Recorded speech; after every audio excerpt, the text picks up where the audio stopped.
let's look at these laws of indices. It's important that you know these. There's 6 of them. As far as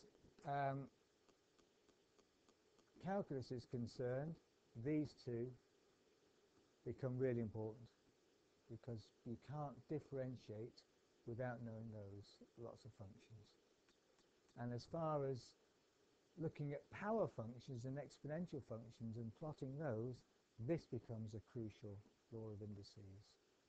And for rearranging formulae and simplifying things, these can become quite important. So they're all important at different points, and knowing them and being able to quickly and easily manipulate them is important. This one, it's important to know. It's telling me that any number, all of these letters, by the way, A, M, N, all these letters represent numbers in algebra. Every time you use a symbol, it represents a number. So what we're saying here is any number raised to the power 0 is 1, always. Doesn't matter what the number is, the answer's 1. And so that's useful, because when you're trying to simplify things and work things out, it may be useful to know that.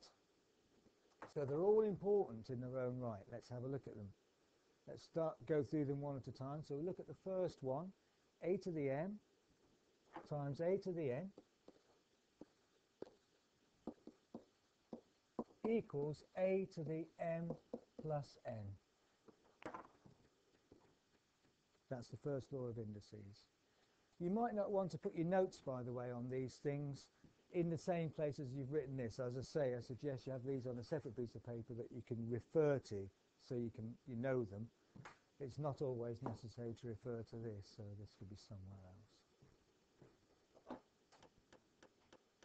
So what have we got here? A to the m. Remember, a and m are numbers. This is the base number,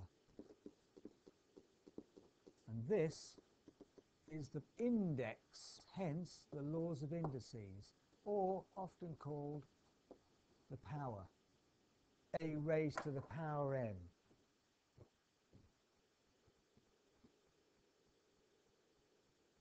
For example, 3 to the power 4. And we all know what 3 to the power 4 means. It means 3 times 3 times 3 times 3. Okay?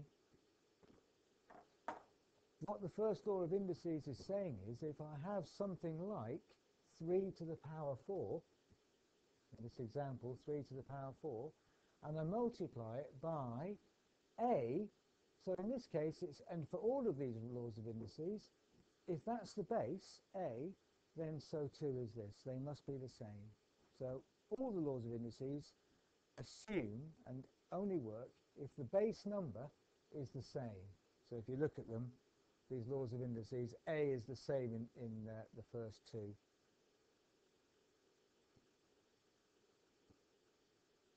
And actually, really, it's quite straightforward to show that they work, because if I've got 3 to the 4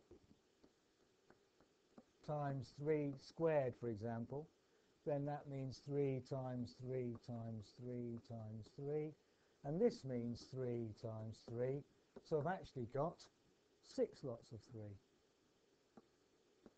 And the law of indices is saying, if I've got the same base, what do I do when I multiply the numbers? I just add the powers. 4 plus 2, which is 6. And that's all the first law of indices is saying. If I multiply 2 numbers together with the same base, I can add the powers.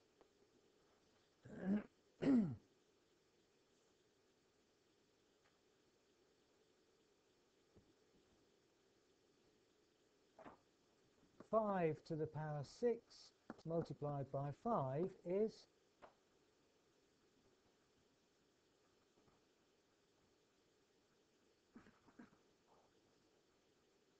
5 to the 7. Which means that, without actually having to write it down, of course, if 5 is on its own, it means 5 to the power 1. Okay? So if there's no power, it's 1. So 5 to the power 6 times 5 is 5 to the power 7. That's the first law of indices. Second law of indices is similar, and that says a to the m divided by a to the n equals a to the m minus n.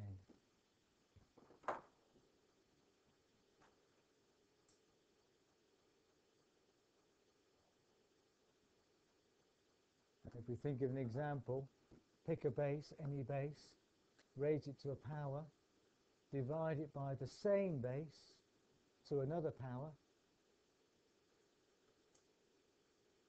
then I think we can see that if we wrote it out in full, we'd have 5 lots of 4 here, one more, over 4 lots of 4. Why do I pick such big numbers? What I then do is I cancel. If I've got a 4 on the top and a 4 on the bottom, we know from fraction ideas that I can actually look for a common factor. 4s goes into 4 once, 4s goes into 4 once, and I can do that with that. 4s goes into 4 once, top and bottom, top and bottom, top and bottom. So 4 of the 4s on the top cancel with the 4 4s on the bottom, leave me with just 1 4.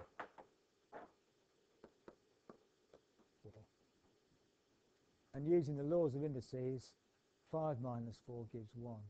So in a way, that's proving that 4 to the power 1 is just 4.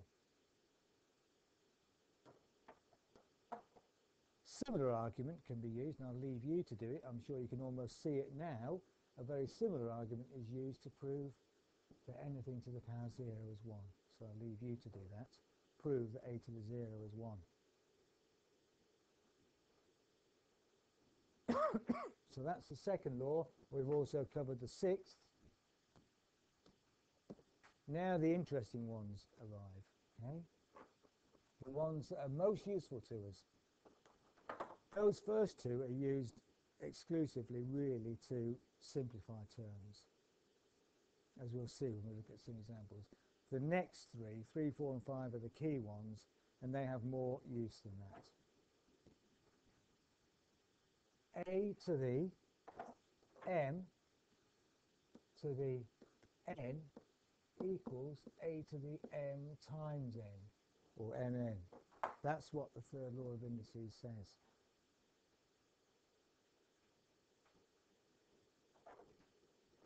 And that's easy to show from the first law of indices. Of course, any number, the first law works for any number. So why not make it work for that number? That's a number, 3 to the power 4. Let's cube it. According to the first law of indices, or what cubing means rather, that means 3 to the power 4 times 3 to the power 4 times 3 to the power 4, doesn't it? That's what that means. And now, according to the first law of indices, I add the powers. 4 plus 4 plus 4 is 12. So I've actually, basically what I've got is 3 lots of 4. 3 lots of 4. So how many have I got altogether? 12, 3 times 4. And that's all this is saying. If I've got a base raised to a power, and then that's all raised to another power, I actually just multiply the powers together. Okay? So when you see them explained, then they're not that difficult. It's just saying algebraically something that, if you think about it for a while, is quite straightforward. Okay? 4 and 5 are not quite so straightforward, but extremely useful, as those of you who've done any calculus with me will know. Okay? 4 and 5. Let's look at them. Number 4 says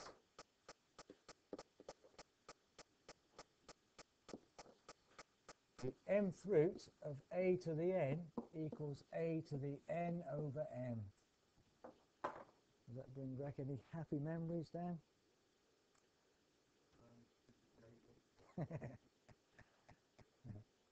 Peedly. Right, The logic behind this is a little tortuous, so let me just explain it to you, and then maybe if you want to, you can write it down, okay? And it involves sort of understanding what we mean by roots. Square root of 9? 3. Why is it? Why is the square root of 9 3? So the square root of a number is, but how do I explain what it is? The square root of a number is a number which, if I multiply it by itself, gives that number. The square root of 9 multiplied by the square root of 9 gives 9. No, not 9, gives 9. The square root of 9, as you told me, is 3. Okay? So the square root of 9 is a number which, if I multiply it by itself, gives 9.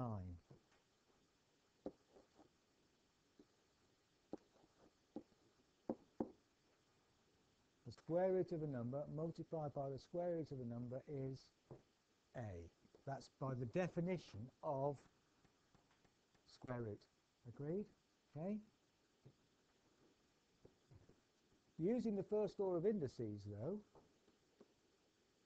a raised to the power something multiplied by a raised to the power that's the same power, because they're the same number, has got to equal a to the power.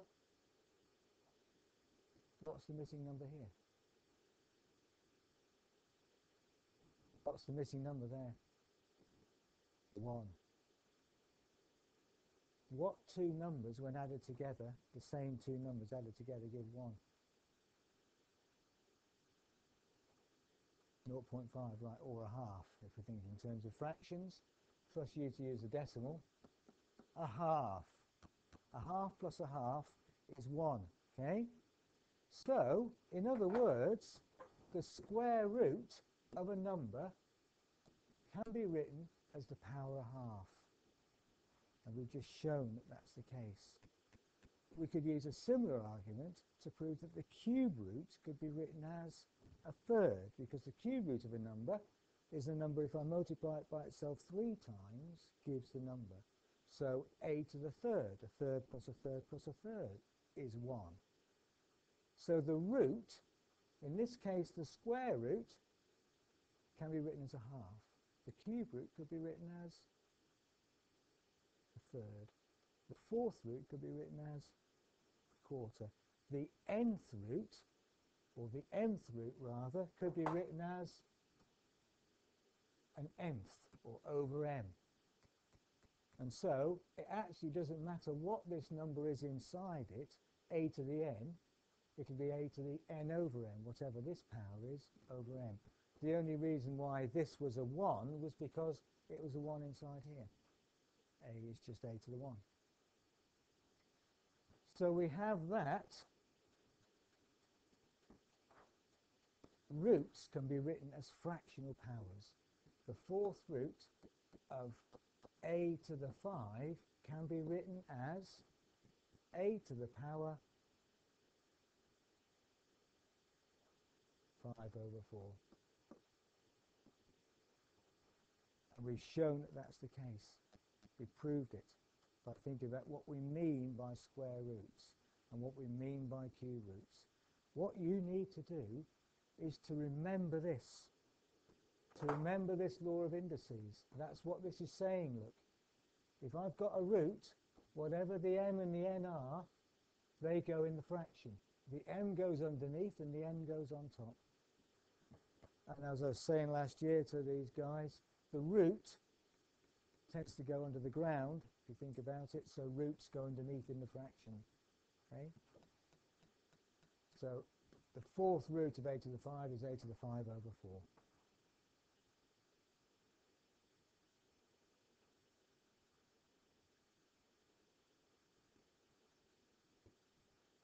Easy. Okay? Yep. Going the other way, I can write this in root form, and you often see this done. Instead of writing it as x to the 2/3, how can I write it in root form?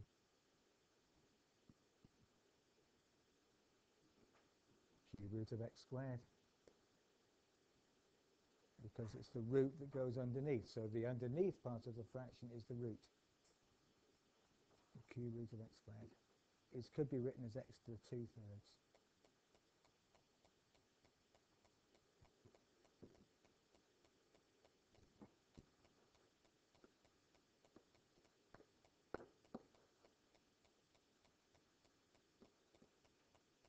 If I want to do something like that, the cube root of x squared multiplied by the cube root of x, what would I have to do? I would first of all write these as fractional powers.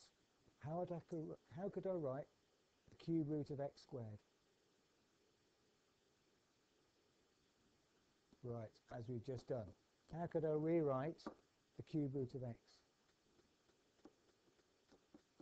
Now what do I do with those? Multiplying them, what do I do with the powers?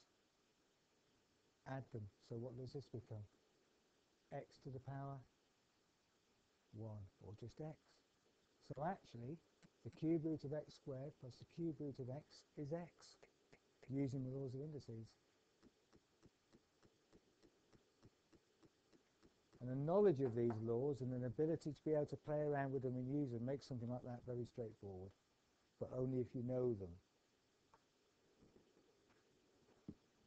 So the fifth law of indices, a to the negative n minus powers, means 1 over a to the n. 1 over, this 1 over here, 1 over is called the inverse.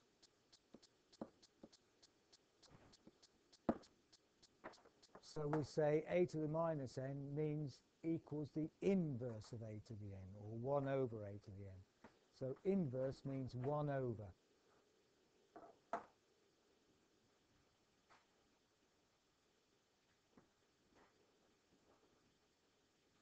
What that means is, for example, 4 to the minus 2, if I look at it and I say, the minus means inverse. So this equals 1 over 4 squared. That's what it means. The negative power means the inverse.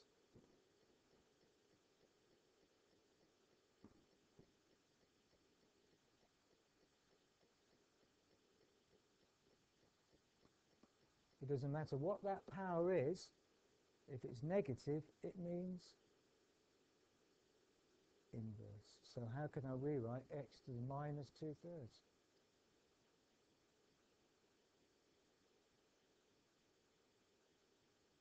James.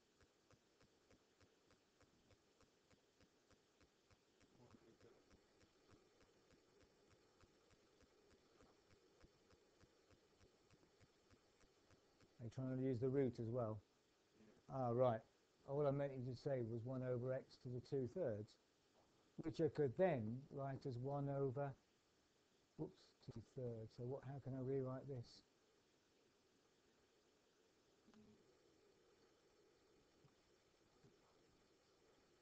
Right, yeah. So the one underneath gives the root. So it will be the cube root of, okay? Now, when we get onto calculus and stuff like that, I ask you to differentiate something like this. You rewrite it like that using the laws of indices, and it's easy to differentiate. But if you can't do that, you can't do the differential. And being able to do that means knowing the laws of indices. Okay?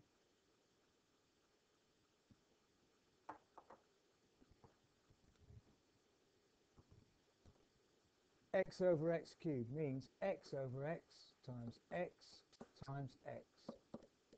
Can I do any cancelling? I could cancel the x on the top. X goes into x once, x goes into x once. So I could replace an x on the top and the bottom by a 1, leaving me just 2 x's on the bottom. So this becomes 1 over x squared, just by cancelling down. What about the laws of indices? Which law of indices would I apply to this if I divide? The second one, right. What's the power of x? So, using the laws of indices, what does this become? Minus 2 equals 1 over x squared. We've proved that the negative equals the inverse. That's where it comes from. Okay.